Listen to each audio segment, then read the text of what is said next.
Hi everyone, welcome back to another interview. Today I'm having a chat with Ahmed of Delmon Pizza. Now we've been working with Delmon Pizza since March 2021, helping to harmonise around 17 sites. It's a very interesting chat about the inside of a popular franchise. Check it out. How are you? I'm good, thank you. How are you? Yeah, not too bad. A little bit warm in sunny Southend, but can never complain about hot weather. It's rare we get it. I know, tell me about it. How long have you been at Delmon Pizza? So, um, so as you may know, my father owns the company. I've been around since it first started. I haven't had much influence up until I guess around 13 years ago. My father built the company Hmm. in 1991. He started out. Hmm. Um, when I was still in school. Yeah, been around it for a while, but now kind of taking a little bit more responsibility Hmm. as of 13 years ago. So yeah. Brilliant. So what's it actually like working in a family business? Because I imagine like not too many people actually get to experience that in their lives. Um, uh, th- there are benefits, there are disadvantages, and like pretty much everything in life. Uh, the benefits are that you've got probably an understanding boss, who would understand certain situations that you're in and be a little bit more flexible with timings and so on. But the flip side of it is, well, is there's a lot more demands, because obviously there's an interest in this business. Mm. Me being the son, and potentially at some stage, maybe even running the show later on in life. This is one of those things that we have to kind of take care of, like um, like it's our baby. Yeah. Hours don't exist. It's pretty much full on all the Yeah. time. But then again, like I mentioned before, there's the element of flexibility when if we need to take some time for whatever, we have each other's backs, and we do what we need to do. Yeah. Um, Yeah, brilliant. I'm not too sure how much I can actually say about this, but as you're a part of a larger unnamed franchise, for any sort of aspiring franchises out there, what's it actually like to be a part of a franchise? Um, Again, there's a lot of benefits and disadvantages. Mm. I would say the benefits outweigh the disadvantages. Yeah.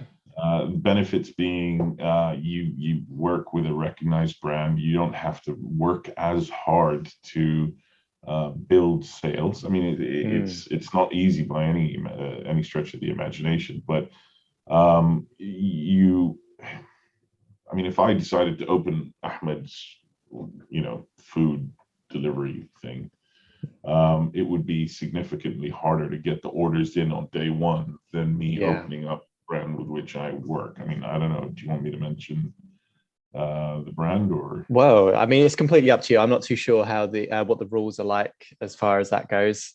I'm not sure either. I'll leave it It's fine. unnamed. We'll unnamed, Yeah. Yeah. redacted. Yeah.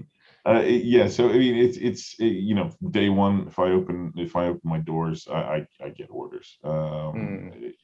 That's the benefit. The other side of it is the other benefit is that we also have the luxury of working with a company that has significant buying power when it comes to food and stuff like that. Mm. I don't have to struggle and go out to a cash and carry, and suffer potentially fluctuations in prices and so on. So there's a relative consistency with that. Mm. Um, I'm not saying uh, it's always easy. It isn't. I mean, you work with a big brand, you're a custodian of that brand. Yeah. So you have to obey certain rules that sometimes you may not agree with.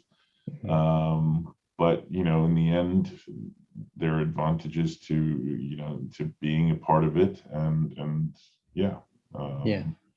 I mean, I admire people who start their own things. I really do. It's something which takes a lot of bravery and a lot of strength and a lot of time. Yeah. But this is something that I mean, I kind of fell into. So Mm. I'm enjoying it every single day, and yeah. That's good. Yeah. I mean, I going back to your sort of point about you sort of like you've got a big name behind you. I Yeah. agree. It's sort of, I mean, I imagine it makes it a little bit easier. But yeah, with the sort of restrictions, especially when you're a part of such a big chain, I can imagine they can be quite, quite overbearing as far as restrictions and regulations. But Yeah. yeah. I mean, the key thing is to work with a franchise or a franchisor or a brand that is understanding, and kind of they have to recognize the fact that you're in a partnership, not necessarily dictate what the situation is. I mean, Yeah. We are also their customers. So if we're not making money, then they're not going to end up making money. So we recognize that we're in a partnership, and the brand I work with, we recognize we're in a partnership, and we work really hard at maintaining a relationship that is mutually beneficial. Because there's no interest in either me, benefiting more than them, and vice versa. It's always it's always got to be a win-win situation. Yeah, 100%. It is that partnership, like you say. Yeah, and especially in times like we're going through at the moment. Yeah. With what's on the economic horizon. Working together with a big name is going to be significantly easier than me going out there on my own and doing my own thing. Yeah, 100%. And sort of in like a similar sort of space. Obviously, I don't want to bring up the big C, but the lockdown did cause, a large uptake in, courier service, your door to doors, your Just Eats. Did that impact your processes at all, or? Yeah, it did. It became a lot more expensive to deliver and to run, but luckily we were actually one of the brands that stayed open pretty much the whole time.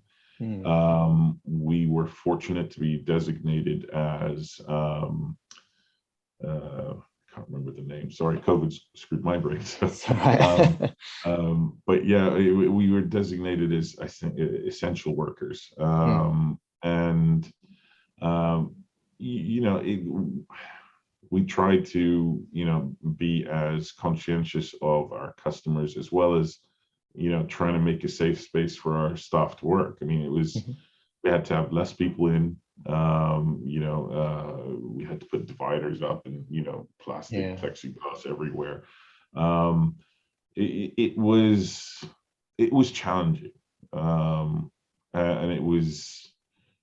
From a financial point of view, it was not cheap. It was expensive to have to do all that stuff and follow all these regulations. But then again, these were unusual times. We had to make sure that everyone is safe as possible, and safety came first. So for me, my business lives or dies by my employees, and if I don't take care of them, there's we're all gonna lose out. So yeah, I think that's a really good mindset to sort of have. But sort of like going back to your earlier days, if you could go back in time and meet an Ahmed that was just starting out, maybe just looking to get his first job, what sort of advice would you actually give him? Ooh, hit him with the tough questions on a Monday afternoon. What would I advise myself as a young person? I probably would have advised myself to start with my father earlier. I mean, I went off and tried to do my own thing.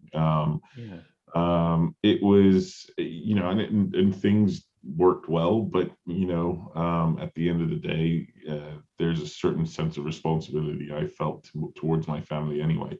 That was always in the back of my head, but it was, I needed to try my own thing. I became a banker and I moved to New York. I then, came back to London, tried, my hand at IT. It worked reasonably well, but at the end of the day, this was, what I had to do, and I had to come back and help everyone out. And I would have just started the journey a lot earlier and seen where things would have taken us at that time. Yeah, I mean, it's a very interesting sort of place that you were sort of coming from, with a family business, and obviously you had like some kind of responsibility for that. And I think it's a really unique sort of experience that you don't hear too often. So it's quite nice to hear what that's like, and a little bit more on the inside behind a family business. Yeah. I mean, I'm very fortunate to be part of it. I mean, I'm very lucky. My father started this 30 years ago. Not many people are as privileged as I am to be in this kind of situation. So I don't take it for granted. So yeah. Well, you guys have been doing absolutely amazing. So what's 2022 and 2023 looking like for Delmon Pizza? It's, as I mentioned earlier, the economic outlook isn't certain. We don't know what's going to happen. It's going to be challenging. I'm certain we're going to get through it. It's just what happened, how it happens, what happens in the meantime that is going to be the interesting thing. Whether we expand, whether we hold. There have been times that people have taken advantage of expansion in times like this.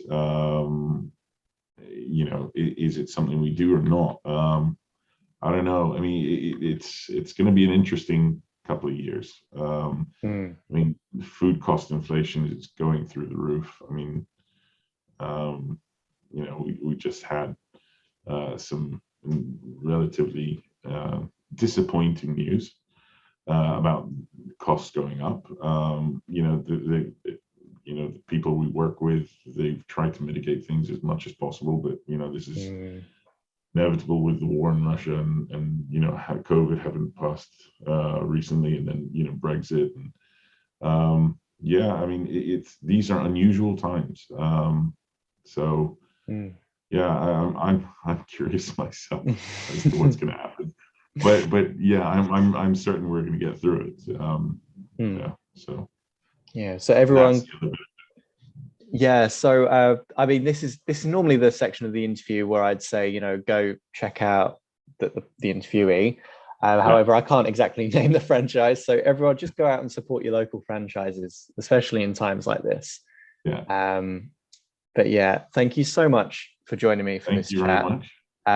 It's been fascinating to learn a little bit more about the ins and outs of franchises. I don't feel like you hear enough sort of franchise stories out there. I think because there's so much sort of secrecy around franchises. I think it's just really nice to hear that perspective.